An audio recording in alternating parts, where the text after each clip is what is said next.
Hello everyone, যে সমস্ত students নতুন চাকরির পরীক্ষার প্রিপারেশন নিতে চলেছো তাদের জন্য আজকের এই ভিডিওটি। আজকের ভিডিওতে আমরা আলোচনা করব জিকের পোর্শন থেকে, বিশেষ করে স্ট্যাটিক জিকে এবং জেনারেল অ্যাওয়ারনেস সাম্প্রতিক ঘটনা থেকে আমরা কোন কোন চ্যাপ্টারগুলো পড়লে পরীক্ষায় কমন পেতে পারি। সমস্ত স্টুডেন্টস যারা নতুন সবেমাত্র উচ্চ মাধ্যমিক পরীক্ষা দিয়েছো অথবা সবে কলেজে first year first semester second সেমিস্টারে পড়ছো, এমন স্টুডেন্টস তাদের কিন্তু একটা মনে প্রশ্ন থাকে যে আমাদের কোন সাবজেক্টগুলো পড়তে হবে যেগুলো পড়লে আমরা সেখান থেকে পরীক্ষায় কমন পেতে পারি। চলো আজকের এই ক্লাসে আমি তোমাদের সেই প্রশ্নের উত্তর দেব, সেগুলো নিয়ে সংক্ষেপে আলোচনা করব। তো অবশ্যই সকলে মনোযোগ সহকারে এই সেশনটিকে শেষ পর্যন্ত দেখতে থাকবে। ছোট্ট একটি সেশনের ভিতরে সমস্ত বিষয়গুলো আমি তোমাদের কমপ্লিট করাবো। চলো প্রথমে আমরা একটু দেখব মেজর টপিকগুলো যেগুলো আমাদের কম্পিটিটিভ এক্সামের ক্ষেত্রে সবথেকে গুরুত্বপূর্ণ। জিকের পোর্শন থেকে আমাদের পড়তে হয় বিজ্ঞান, জেনারেল সায়েন্সের ভিতরেও ভাগ আছে আমাদের, এর জীবন বিজ্ঞান, ভৌত বিজ্ঞান, পরিবেশ বিজ্ঞান, এই ভাগগুলো আমাদের আছে। এরপরে ইতিহাসেরও ভাগ আছে। ইতিহাসের ভিতরে আমাদের প্রাচীন ভারতের ইতিহাস, মধ্য ভারতের ইতিহাস এবং আধুনিক ভারতের ইতিহাসটাকে কিন্তু পড়তে হয়। সাথে সাথে ভূগোল, অর্থনীতি, ভূগোলের ভিতরেও আমাদের ভারতের ভূগোলটা সব থেকে ভালো করে পড়তে হবে, আর আমাদের পশ্চিমবঙ্গের ভূগোল এবং সাথে সাথে আমাদের প্রাকৃতিক ভূগোলটাকেও অল্প করে কিন্তু পড়তে হবে। এর সাথে অর্থনীতি, ভারতের অর্থনীতি খুবই গুরুত্বপূর্ণ, ভারতের সংবিধান। আর আমি আজকে তোমাদের আমার বিগত 5 বছরের এক্সপিরিয়েন্স থেকে স্ট্র্যাটেজিক জিকে এবং বর্তমান ঘটনাবলী মানে কারেন্ট অ্যাফেয়ার্স, এই বিষয়গুলোর উপর থেকে আমি তোমাদের কিছু টিপস দেওয়ার চেষ্টা করব কোন টপিকগুলো তোমরা কারেন্ট অ্যাফেয়ার্স এবং স্ট্র্যাটেজিক জিকের মধ্য থেকে পড়লে খুব সহজেই বেশি নাম্বার তুলতে পারবে, অল্প সময়ের মধ্যে সিলেবাস কমপ্লিট করতে পারবে, সেটা আমি তোমাদের দেখাবো। চলো তাহলে শুরু করা যাক। প্রথমে স্ট্র্যাটেজিক জিকে সম্পর্কে দেখবো। স্ট্র্যাটেজিক জিকে খুবই ইম্পর্টেন্ট। স্ট্র্যাটেজিক জিকের কোনো পার্টিকুলার কিন্তু টপিক হয় না। স্ট্র্যাটেজিক জিকের যে কোনো স্থান থেকে তোমাদের প্রশ্ন হতে পারে। তুমি দুই দিকে, তোমার চোখ যেদিকে যায় সেই দিকে যে জিনিসগুলো দেখছো সেই জিনিসগুলো থেকে কিন্তু প্রশ্ন উত্তর হতে পারে। স্ট্র্যাটেজিক জিকে এমন একটা টপিক, সমস্ত একটা বড় সিলেবাস। স্ট্র্যাটেজিক জিকে অনেক বড় একটা কিন্তু সিলেবাস, এর কোনো পার্টিকুলার চ্যাপ্টার হয় না। কিন্তু আমি কিন্তু বিশেষ কিছু টপিকের নাম বলবো, বিশেষ কিছু অধ্যায়ের নাম বলবো, যেগুলো পড়লে অল্প সময়ের মধ্যে তুমি সেগুলো কমপ্লিট করতে পারবে এবং সেখান থেকে তোমরা ভালো নাম্বার তুলতে পারবে। চলো প্রথমে আমরা দেখব স্ট্র্যাটেজিক জিকে আমাদের পড়তে হবে লোকনৃত্য, বিভিন্ন রাজ্যের লোকনৃত্য সম্পর্কে। বিভিন্ন রাজ্য বলতে বিশেষ করে গুজরাট, মহারাষ্ট্র, পশ্চিমবঙ্গ, এইরকম যে আমাদের ভারতের রাজ্যগুলো আছে, এই রাজ্যের 2-4টে করে কিন্তু গুরুত্বপূর্ণ আমাদের যে লোকনৃত্যগুলো আছে সেগুলো পড়তে হবে। সাথে সাথে বিভিন্ন রাজ্যের শাস্ত্রীয় নৃত্য সম্পর্কে পড়তে হবে। শাস্ত্রীয় নৃত্য আমাদের ভারতে 8 প্রকারের হয়ে থাকে। যারা কয়েক বছর ধরে প্রিপারেশন নিচ্ছ তারা জানো, যারা নতুন তারা জানো না। তো তোমাদের এই শাস্ত্রীয় নৃত্যগুলো সম্পর্কে ভালো করে পড়তে হবে। শাস্ত্রীয় নৃত্য খুবই গুরুত্বপূর্ণ এবং শাস্ত্রীয় নৃত্যের বিভিন্ন শিল্পী, বিভিন্ন শাস্ত্রীয় নৃত্যের মধ্যে একটা উদাহরণ যদি আমি নিই, ধরো একটা ভারতনাট্যম একটা শাস্ত্রীয় নৃত্য, তার সাথে যুক্ত বিভিন্ন নৃত্য শিল্পীদের নাম আসতে পারে রুক্মিণী দেবী আরুণলে, তারপরে তোমার মৃণালিনী সরাভাই। এই যে নামগুলো, তারা কোন নৃত্যের সাথে যুক্ত, এই রিলেটেড প্রশ্ন আমাদের পরীক্ষায় আসে। নেক্সট দেখো গুরুত্বপূর্ণ স্থাপত্য ও ওয়ার্ল্ড হেরিটেজ সাইট। আমাদের ভারতের বিভিন্ন ওয়ার্ল্ড হেরিটেজ সাইট, ঐতিহ্যবাহী স্থান, আর সাথে সাথে কিছু স্থাপত্যের নাম, যেমন মুঘল স্থাপত্য, প্রাচীন যুগের বিভিন্ন স্থাপত্য, আধুনিক স্থাপত্য। এই যে স্থাপত্য, এই জিনিসগুলো সম্পর্কে প্রশ্ন হয় পরীক্ষাতে, এটা একটা ইম্পর্টেন্ট টপিক। এরপরে দেখো গুরুত্বপূর্ণ দিবস, একটা খুবই ইম্পর্টেন্ট একটা চ্যাপ্টার, ইম্পর্টেন্ট একটা টপিক, গুরুত্বপূর্ণ দিবস, এটারও কিন্তু আমাদের প্রশ্ন উত্তর করতে হবে। সাথে সাথে একটা জিনিস মাথায় রাখবে, গুরুত্বপূর্ণ দিবসটা না আমরা কারেন্ট অ্যাফেয়ার্স এর মধ্যেও পড়ে নিতে পারি, এটাকে আমরা কারেন্ট অ্যাফেয়ার্স এর মধ্যেও পড়ে নিতে পারবো। তো এটা একটা ইম্পর্টেন্ট কিন্তু কারেন্ট অ্যাফেয়ার্স প্লাস স্ট্যাটিক জিকের টপিক। সাথে সাথে পরেরটা গুরুত্বপূর্ণ বই ও লেখক। গুরুত্বপূর্ণ বই, এখন বই ও লেখকের মধ্যে কি রকম বই পড়তে হবে? দেখো বই ও লেখকের মধ্যে ভারতীয় বই লেখক, বিভিন্ন বইয়ের লেখক, তাদের নাম পড়তে হবে এবং সাথে সাথে আমাদের কিন্তু সাথে সাথে আমাদের বিভিন্ন আন্তর্জাতিক বইয়ের লেখক সম্পর্কেও কিন্তু পড়তে হবে। ওকে, এবং আরো একটা জিনিস তোমাদের বলি, বিভিন্ন আত্মজীবনী, এটা বই অ্যান্ড লেখকের মধ্যেই আসে, বিভিন্ন আত্মজীবনী, এগুলোর লেখক সম্পর্কে আমাদের প্রশ্ন উত্তর আসে। কেমন আত্মজীবনী আসে সেগুলো বুঝতে হলে আমাদের সিলেবাস সম্পর্কে একদমই ডিটেলসে যেতে হবে, ওটার ভিতরে গিয়ে আমাদের পড়াশুনো করতে হবে, তাহলে আমরা বুঝতে পারবো আত্মজীবনী রিলেটেড কেমন আত্মজীবনীর প্রশ্ন হয়। বিশেষ করে বিভিন্ন খেলোয়াড়দের আত্মজীবনী, যেমন সচিন টেন্ডুলকারের আত্মজীবনী, সৌরভ গঙ্গোপাধ্যায়ের আত্মজীবনী, শিখর ধাওয়ানের আত্মজীবনী সম্প্রতি প্রকাশিত হলো। এই যে আত্মজীবনী, এই আত্মজীবনী রিলেটেড প্রশ্ন উত্তর আমরা কিন্তু পরীক্ষায় পেতে পারি। খুবই দারুণ এটা। এরপরে দেখো জাতীয় বিষয়। জাতীয় বিষয় কি? জাতীয় বিষয়ের মধ্যে আমাদের ভারতের বিভিন্ন জাতীয় বিষয়, যেমন জাতীয় উদ্যান, ঠিক আছে, তারপরে ধরো তোমার ভারতের জাতীয় ফুলের নাম কি, ভারতের জাতীয় ফলের নাম কি, এই রিলেটেড যে তোমার প্রশ্ন উত্তরগুলো, এগুলোকে আমরা জাতীয় বিষয়ের মধ্যে ফেলছি। ভারতের জাতীয় সঙ্গীতের নাম কি, হ্যাঁ, ভারতের জাতীয় সঙ্গীত কে রচনা করে, এমন গুরুত্বপূর্ণ প্রশ্ন উত্তর এইগুলো আমাদের জাতীয় বিষয়ের মধ্যে আসে। আর এটাও কিন্তু দারুণ একটা টপিক আমাদের স্ট্যাটিক জিকের।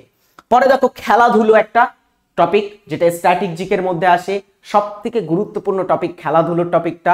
এখান থেকে প্রতিটা পরীক্ষায় প্রশ্ন হয় খেলাধুলোর টপিক থেকে। তো খেলাধুলোর টপিকটা আমাদের কেমন পড়তে হবে, বিশেষ করে খেলাধুলোতে বিভিন্ন অ্যাচিভমেন্ট যেগুলো হয়ে থাকে, কে কোন খেলায় কিরকম অ্যাচিভমেন্ট করেছে। অর্থাৎ ধরো একটা উদাহরণ হিসাবে আমি বলতে পারি, ভারতের হয়ে কে প্রথম আইসিসি ইভেন্টসে হ্যাট্রিক করেছিলেন, কে প্রথম আইসিসি কোনো ইভেন্টসে 100 রান করেছিলেন। এমন যে অ্যাচিভমেন্টগুলো হয়, শুধু যে ক্রিকেটের তা নয়, ফুটবলের অ্যাচিভমেন্টও হতে পারে, বিভিন্ন অ্যাচিভমেন্ট রিলেটেড আমাদের প্রশ্ন উত্তর হয়। আর কেমন প্রশ্ন হয়, বিভিন্ন খেলাধুলো সম্পর্কিত শব্দ রিলেটেড প্রশ্ন হয়। শব্দ, কোন খেলার সাথে কোন শব্দ যুক্ত, কোন খেলার সাথে কোন টার্মটা অ্যাসোসিয়েট, এই ধরনের প্রশ্ন হয়। আর স্ট্যাটিক জিকেতে আমরা এই খেলাধুলোর টপিকটাকে খুব হট টপিক হিসাবে দেখব। খেলাধুলো তুমি যদি কমপ্লিট করো, এখান থেকে কিন্তু পরীক্ষায় কোনো পরীক্ষায় 2টো, কোনো পরীক্ষায় 3টে প্রশ্নও কিন্তু থাকে, কোনো পরীক্ষায় একটাও থাকে, কিন্তু ম্যাক্সিমাম কিন্তু প্রশ্ন এখান থেকে প্রতিটা পরীক্ষায় থাকবে হট টপিক। এখন এই যে খেলাধুলো খুবই ইম্পর্টেন্ট। খেলাধুলোর আরো গুরুত্বপূর্ণ বিষয় হচ্ছে খেলাধুলোর সাথে বিভিন্ন যুক্ত ব্যক্তিদের নাম সম্পর্কে তোমরা পড়ে রাখতে পারো, যেটা খুবই ইম্পর্টেন্ট। পরে দেখো পুরস্কার ও সম্মাননা, বিভিন্ন পুরস্কার ও সম্মান, বিশেষ করে বিভিন্ন পুরস্কার কারা প্রথম পেয়েছিলেন, কোন পুরস্কার কবে দেয়া হয়, কোন পুরস্কার কোন ক্ষেত্রে দেয়া হয়, এই যে জিনিসগুলো, এরও কিন্তু সিলেক্টেড কয়েকটা জিনিস তুমি জেনে রাখলে এখান থেকে কমন করতে বা কমন পেতে পারো। পুরস্কার ও সম্মান থেকে তুমি 2 ঘন্টার একটা ক্লাস করে পুরো পুরস্কার সম্মানটাকে কমপ্লিট করতে পারো ওয়েস্ট বেঙ্গল এক্সামের জন্য। ওয়েস্ট বেঙ্গলের বিভিন্ন এক্সামের জন্য 2 ঘন্টার একটা ক্লাসের মাধ্যমে তুমি সেটা কমপ্লিট করতে পারো। ক্লাস কোথায় করানো হবে? আমাদের TWS একাডেমি অ্যাপ, সেখানে তুমি ব্যাচে ভর্তি হয়ে আমাদের কাছ থেকে এই বিভিন্ন স্ট্যাটিক জিকে সহ অন্যান্য সমস্ত টপিকের ক্লাস, সমস্ত সাবজেক্টের ক্লাস বা প্রিপারেশন আমাদের কাছ থেকে নিতে পারো তুমি। তো অবশ্যই TWS একাডেমি অ্যাপ সার্চ করো গুগল প্লে স্টোরে অথবা অ্যাপ স্টোরে, এবং সেখান থেকে ডাউনলোড করে আজই অ্যাডমিশন নিয়ে নাও, বেসিক থেকে যদি ক্লাস করতে চাও। এরপরে দেখো স্ট্যাটিক জিকে আরো একটা ইম্পর্টেন্ট টপিক হচ্ছে উচ্চতম, দীর্ঘতম, বৃহত্তম।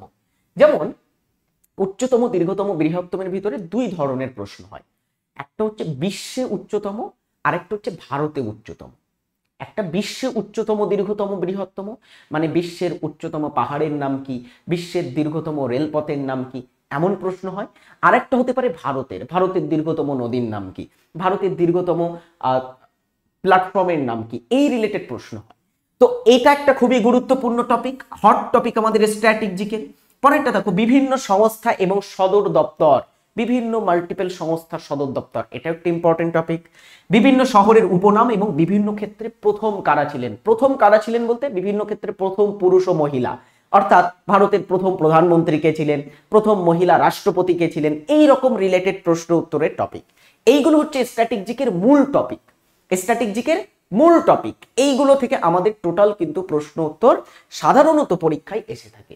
এবারে স্যার আপনি স্ট্যাটিক জিকের উপরে কেন এত জোর দিচ্ছেন? দেখো যত দিন যাচ্ছে কম্পিটিশন বাড়ছে, আর যত দিন যাচ্ছে কম্পিটিশন বাড়ছে তত কিন্তু কি করা হচ্ছে, কোশ্চেনের লেভেলটাকেও হার্ড করা হচ্ছে। আর কোশ্চেনের লেভেল যখন হার্ড করা হবে তখন তখন সাধারণত আনকমন কোশ্চেন এখানে ঢোকানো হয়, যে কোশ্চেনগুলো ছোট থেকে আমরা পড়িনি এমন ধরনের কোশ্চেন। সেই কোশ্চেনগুলো আসবে কোথা থেকে? স্ট্যাটিক জিকে এবং কারেন্ট অ্যাফেয়ার্স থেকে আসবে। যখন কোশ্চেন কঠিন করার প্রয়োজন হবে তখন কিন্তু স্ট্র্যাটেজিক জিকে আর কারেন্ট অ্যাফেয়ার্সটাকে কিন্তু একটু হার্ড করে দেওয়া হবে, তাহলে ওভারঅল কোশ্চেন কিন্তু কঠিন হয়ে যাবে। সাধারণত জিওগ্রাফি, হিস্ট্রি ইত্যাদির থেকে যে প্রশ্নগুলো হয় সেগুলো আমরা ইউজুয়ালি একটা সিলেবাসের ভিতরে পেয়ে থাকি, যে এই জিনিসগুলো পড়লে এখান থেকে কমন আসবে, প্রশ্ন আসবে। কিন্তু স্ট্র্যাটেজিক জিকের ক্ষেত্রে এই জিনিসগুলো তুমি যদি পড়ো এখান থেকে কমন পেতে পারো, এখানে কিন্তু তোমাদের সব থেকে গুরুত্বপূর্ণ এর ভিতর থেকে প্রশ্ন হবে। এই যে স্ট্র্যাটেজিক জিকেতে আমাদের সব থেকে ভালোভাবে পড়তে হয় বই রিলেটেড আর দিবস রিলেটেড। দিবস আর বইটা কিন্তু খুবই ইম্পর্টেন্ট, এখান থেকে প্রশ্ন থাকেই থাকে, ইম্পর্টেন্ট কিন্তু দিবস আর বই। এরপরে চলো আমরা স্ট্যাটিক জিকে দেখে নিলাম। কারেন্ট অ্যাফেয়ার্সে আমাদের কি কি পড়তে হবে? কারেন্ট অ্যাফেয়ার্স মানে বর্তমান ঘটনাবলী, তোমার চারপাশে কি ঘটনা ঘটছে সেটা সম্পর্কে তুমি কতটা অ্যাওয়ার, কতটা তুমি জাগ্রত, সেই সম্পর্কে তোমাদের প্রশ্ন নিতে পারে বা প্রশ্ন আসতে পারে। এখন কারেন্ট অ্যাফেয়ার্সে সে কোন জিনিসগুলো পড়লে কমন পাবো? দেখো, আমি এখানে কিন্তু ওয়েস্ট বেঙ্গল এক্সামের হিসাবেই তোমাদের যে জিনিসগুলো পড়ে রাখতে বলবো কারেন্ট অ্যাফেয়ার্স থেকে, সেগুলো হচ্ছে বিভিন্ন দিবস এবং তার থিম। এখন থিম তোমার সব দিবসের পড়তে হবে না, কয়েকটা দিবসের থিম পড়লেই হবে। যেমন প্রজাতন্ত্র দিবসের থিম, বিশ্ব জল দিবস, বিশ্ব পরিবেশ দিবস, এইরকম কিছু স্পেসিফিক দিবসের থিমগুলো পড়ে রাখলেই কমন পাওয়া যায় এখান থেকে, বুঝলে? তারপরে বিভিন্ন দিবসে চিফ গেস্ট কারা ছিল, ওকে, ধরো এই আমাদের প্রজাতন্ত্র দিবস হলো, সেই প্রজাতন্ত্র দিবসে চিফ গেস্ট কে এসেছিল, এই রিলেটেড প্রশ্ন হতে পারে। তো তার জন্য আমাদের কি করতে হবে? দিবস এবং কয়েকটা থিম সম্পর্কে, সবগুলো থিম আমি পড়তে বলছি না, কয়েকটা মাত্র থিম তুমি পড়ে রাখবে, তার থেকে কমন পাওয়া যাবে। আর কি পাবে আমরা? কারেন্ট অ্যাফেয়ার্স এর ভিতরে যদি আমরা দেখি, গুরুত্বপূর্ণ হচ্ছে বিভিন্ন খেলা, সম্প্রতি খেলায় ভারতীয়দের কৃতিত্ব। ধরো সম্প্রতি কোনো একটা ইভেন্ট হলো, সেখানে ভারতীয়দের কৃতিত্ব, ভারতের একটা টিম বা ভারতের কোনো ব্যক্তি যদি কোনো মেডেল জেতে, বা ভারতের টিম যদি কোনো টুর্নামেন্ট জেতে, এই রিলেটেড প্রশ্ন আমরা বিভিন্ন পরীক্ষায় আসতে দেখেছি। যদি আমরা উদাহরণ নিই তাহলে আমাদের ক্লার্কশিপ, ফুড এসআই, ডব্লিউপি কেপির যদি প্রিভিয়াস ইয়ারের প্রশ্ন তুমি তুলে দেখো, সেখানে এই রিলেটেড প্রশ্ন খুবই এসেছে। বিভিন্ন খেলায় কৃতিত্ব যারা গড়েছে তাদের নাম থেকে প্রশ্ন আসবেই আসবে, এটা একটা কারেন্ট অ্যাফেয়ার্স ভিত্তিক তথ্য। খেলাধুলো স্যার আপনি তো বললেন স্ট্র্যাটেজিক জিকে, খেলাধুলো স্ট্র্যাটেজিক জিকেও হয় এবং সম্প্রতি ঘটনাবলীর ভিতরেও এটা এসে থাকে সাধারণত। এরপরে দেখো বিভিন্ন পুরস্কারের প্রাপক। এখন এখানে যে পুরস্কার প্রাপকের কথা বলা হচ্ছে সেটা হচ্ছে রিসেন্ট কোনো পুরস্কার যদি কেউ পায়, অর্থাৎ 2025 সালে, 2026 সালে, 2024 সালে আমাদের যে নোবেল পুরস্কার সেটা কে পেল।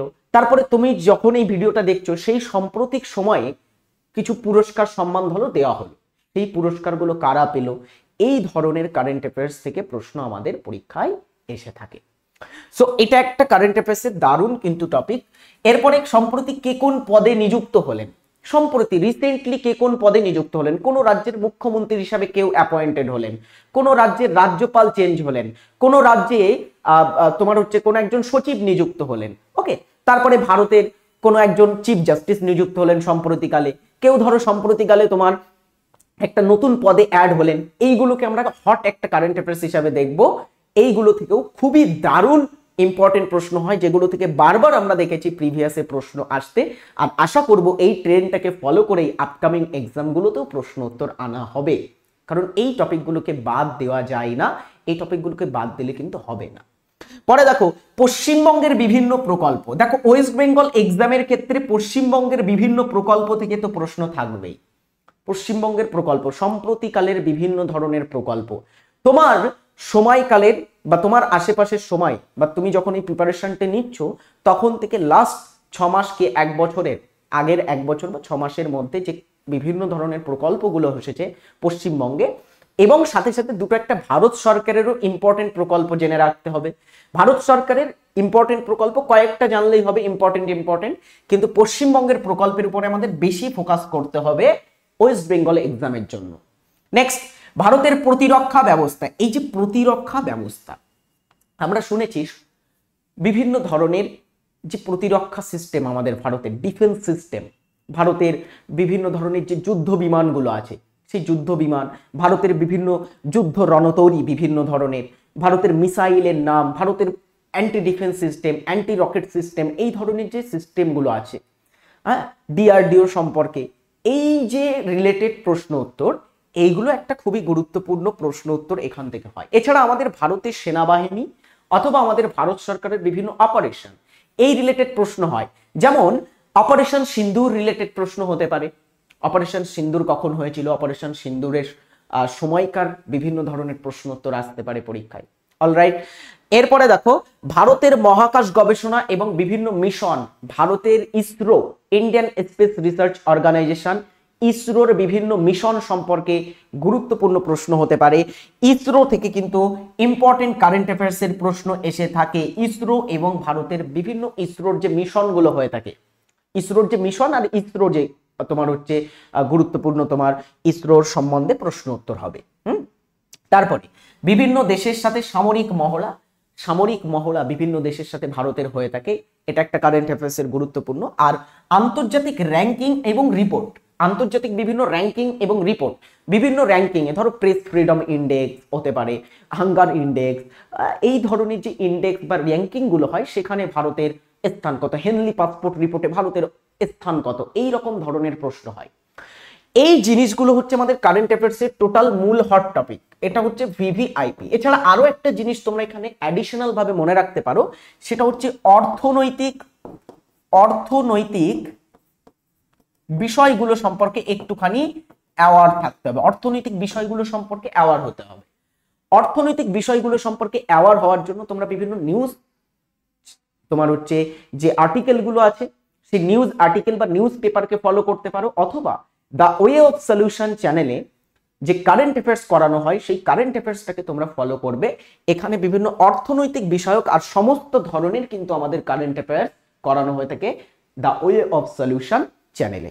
তো অর্থনৈতিক বিভিন্ন বিষয়, আমাদের যে সংসদ সম্পর্কে একটুখানি তোমাদের জেনে রাখতে হবে। সংসদে যে বিভিন্ন বিল তোলা হয়, সংসদে বিভিন্ন সংশোধনী বিল, সংসদে বিভিন্ন ধরনের আইন পাস হচ্ছে, এই রিলেটেড কিন্তু গুরুত্বপূর্ণ তোমাদের প্রশ্ন হতে পারে। তো সংসদের কার্যাবলী সম্পর্কেও আমাদের প্রশ্ন হতে পারে, এটাও একটা দারুণ কারেন্ট অ্যাফেয়ার্স। এইগুলো হচ্ছে কারেন্ট অ্যাফেয়ার্স এর মূল টপিক, মূল ভিত্তিক। এটা আমাদের 5 বছরের আমার এক্সপিরিয়েন্স থেকে আমি বলছি, এইগুলো থেকে এই কয়েক বছরের মধ্যে আমি যত পরীক্ষা দেখেছি সব জায়গাতে এই রিলেটেড কিন্তু প্রশ্ন উত্তর আসে। এইগুলো হচ্ছে মূল টপিক। এর বাইরে দুটো একটা প্রশ্ন উত্তর হতে পারে, সেগুলোকে আমরা মেজর টপিকের মধ্যে ধরবো না। একটা দুটো প্রশ্ন উত্তর বাইরে থেকে আসে, কিন্তু সেই একটা দুটো আমরা প্র্যাকটিস করে নেব কোশ্চেন অ্যান্সারের মাধ্যমে, বা সেগুলো তোমার জানার মধ্যেই কিন্তু সাধারণত এসে থাকে, বুঝলে। আরেকটা জিনিস আমি স্ট্র্যাটেজিকের মধ্যে বলতে চাই, সেটা হচ্ছে কিছু আন্তর্জাতিক বিষয় সম্পর্কে জেনে রাখবে। আন্তর্জাতিক বিষয়, এখন আন্তর্জাতিক বিষয় মানে কি? আন্তর্জাতিক বিষয় মানে ধরো এই কয়েক বছর ধরে ইউক্রেন রাশিয়ার যুদ্ধ হচ্ছে, ইসরায়েল প্যালেস্টাইনের যুদ্ধ হচ্ছে, সিঙ্গাপুর তোমার হচ্ছে থাইল্যান্ড অ্যান্ড কম্বোডিয়ার যুদ্ধ হচ্ছে, এই যে যুদ্ধ রিলেটেড বিষয়। তারপরে বিভিন্ন আন্তর্জাতিক দেশ, এগুলোর অবস্থান কোথায়, ফিজির অবস্থান কোথায়, মরিশাসের অবস্থান কোথায়, মাদাগাস্কারের অবস্থান কোথায়, সুরিনামের অবস্থান কোথায়, হাইতির অবস্থান কোথায়, এই যে বিভিন্ন আন্তর্জাতিক দেশগুলোর অবস্থান কোথায়, এই রিলেটেড প্রশ্ন। কোন দেশের সাথে ধরো আমাদের ভারত চুক্তি স্বাক্ষর করলো, কোন দেশে আমাদের প্রধানমন্ত্রী গিয়ে সেখানকার একটা হাইয়েস্ট অ্যাওয়ার্ড পেলো, আমাদের কোন দেশে আমাদের রাষ্ট্রপতি গিয়ে একটা হাইয়েস্ট অ্যাওয়ার্ড পেলো, এই ধরনের দেশগুলো কিন্তু ইম্পর্টেন্ট হয়ে যায় তখন গুরুত্বপূর্ণভাবে। আমাদের তখন কিন্তু আন্তর্জাতিক বিষয়ক কারেন্ট অ্যাফেয়ার্সও পড়তে হতে পারে। অলরাইট, মাথায় ঢুকেছে? এই হচ্ছে আমাদের কিন্তু স্ট্র্যাটেজিকের পোর্শন। আমি স্ট্র্যাটেজিকে এবং কারেন্ট অ্যাফেয়ার্স দিয়ে আজকেরই শেষ করব। পরের দিনের একটি কিন্তু আমি নতুন সেশনে এরকম আরো অনেক সাবজেক্ট সম্পর্কে তোমাদের বোঝাবো, কি কি আমাদের পড়লে সেখান থেকে প্রশ্নোত্তর কমন পাওয়া যেতে পারে, কোন জিনিসগুলো পড়লে সেখান থেকে আমাদের 90% কভার করা যেতে পারে। আমি যে তোমাদের এই চ্যাপ্টারগুলো বললাম এর ভিতরে কিন্তু 90 শুধু নয় 95% কভার হয়ে যাবে। ওকে, 95% এর ভিতরে কভার হয়ে যাবে স্ট্র্যাটেজিকে আর কারেন্ট অ্যাফেয়ার্স। কারণ স্ট্র্যাটেজিক আর কারেন্ট অ্যাফেয়ার্সের পার্টিকুলার কোনো চ্যাপ্টার কিন্তু তুমি কোনো বইতে দেখতে পাবে না, বা কোনো একটা স্থানে আছে দেখতে পাবে না। কিন্তু আমি তোমাদের বলছি এর ভিতরে 95% তোমাদের কভার হয়ে যাবে যদি তুমি এই মেথডটাকে ফলো করতে পারো। এবারে দেখো কারেন্ট অ্যাফেয়ার্স আর স্ট্র্যাটেজিকে পড়ার সবথেকে ভালো মেথড কি। সব থেকে ভালোভাবে তুমি স্ট্র্যাটেজিকে এবং কারেন্ট অ্যাফেয়ার্স কিভাবে পড়লে মনে থাকবে তোমার? প্রথমত ভিজুয়ালাইজ করতে হবে এই জিনিসগুলোকে। আমি যে জিনিসটা তোমাদের পড়াবো বা কোনো টিচার তোমাদের যে জিনিসটা পড়াবেন সেই জিনিসটাকে, তোমাদের হাতে ফোন আছে, ধরো আমি তোমাদের পড়ালাম যে নীরজ চোপড়া সম্প্রতিকালে টোকিও অলিম্পিকে জিতেছেন রৌপ্য পদক, অথবা 2024 অলিম্পিকে তিনি ব্রোঞ্জ পদক জিতেছেন। এবার তোমরা কিন্তু একটু সার্চ করে দেখতে পারো, একটু গবেষণা করে দেখতে পারো, নিজেদের একটু গবেষণা করতে হবে। অথবা আমি যে জিনিসগুলো তোমাদের পড়াবো সেই জিনিসগুলোকে খাতায় নোট করতে হবে। আমি শুধু নয়, যে কোনো টিচার তোমাদের যে সাবজেক্ট পড়াবে সেই জিনিসগুলোকে তোমাদের খাতায় নোট করতে হবে।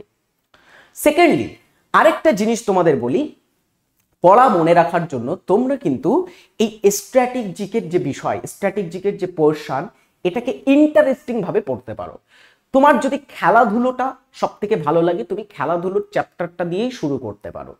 তুমি যদি পুরস্কার ও সম্মান বা ইত্যাদি বিষয় নিয়ে পড়ে থাকো, বা তুমি যদি সিনেমা জগৎ সম্পর্কে খুবই তোমার জ্ঞান থাকে, তুমি সিনেমা জগৎ নিয়েই প্রথমে শুরু করো। তোমার যদি কারেন্ট অ্যাফেয়ার্স পড়তে ভালো লাগে, তোমার আশেপাশের জিনিসগুলো সম্পর্কে জানতে ভালো লাগে, তখন তুমি কারেন্ট অ্যাফেয়ার্স দিয়ে শুরু করতে পারো। তো তোমার যে জিনিসটা ভালো লাগছে, যে সাবজেক্টটা তোমার ভালো লাগবে, সেটা দিয়েই তুমি প্রথমে ইন্টারেস্ট নিজের ভিতরে বিল্ড করার চেষ্টা করবে। নিজের ভিতরে যদি ইন্টারেস্ট না আসে, কিন্তু যদি না আসে, তাহলে এই জিনিসগুলো মনে রাখা একটা কিন্তু তখন দুর্বিষহ হয়ে পড়ে। সো প্রথমত আমি তোমাদের একটা জিনিস বলবো, অবশ্যই TWS একাডেমি এবং দ্য ওয়ে অফ সলিউশন চ্যানেলগুলোকে সাবস্ক্রাইব করো, এবং TWS একাডেমি অ্যাপ ডাউনলোড না করলে আজই ডাউনলোড করো। সেখানে তোমরা সমস্ত এই যে বিষয়গুলো বললাম সেগুলো সিলেবাস ভিত্তিক ক্লাস পাবে বিভিন্ন ব্যাচের মধ্যে। এবারে তুমি যে পরীক্ষার প্রিপারেশন নিচ্ছ, সেই পরীক্ষার জন্য তুমি ব্যাচ চুজ করে সেখানে ভর্তি হয়ে আমাদের কাছ থেকে বেস্ট চাকরির প্রিপারেশন নিতে পারো। আজ আমি এ পর্যন্তই রাখবো। নেক্সট ভিডিওতে আরো দুর্দান্ত তোমাদের এরকম বিষয় নিয়ে আলোচনা হবে। ভালো থাকবে, টাটা।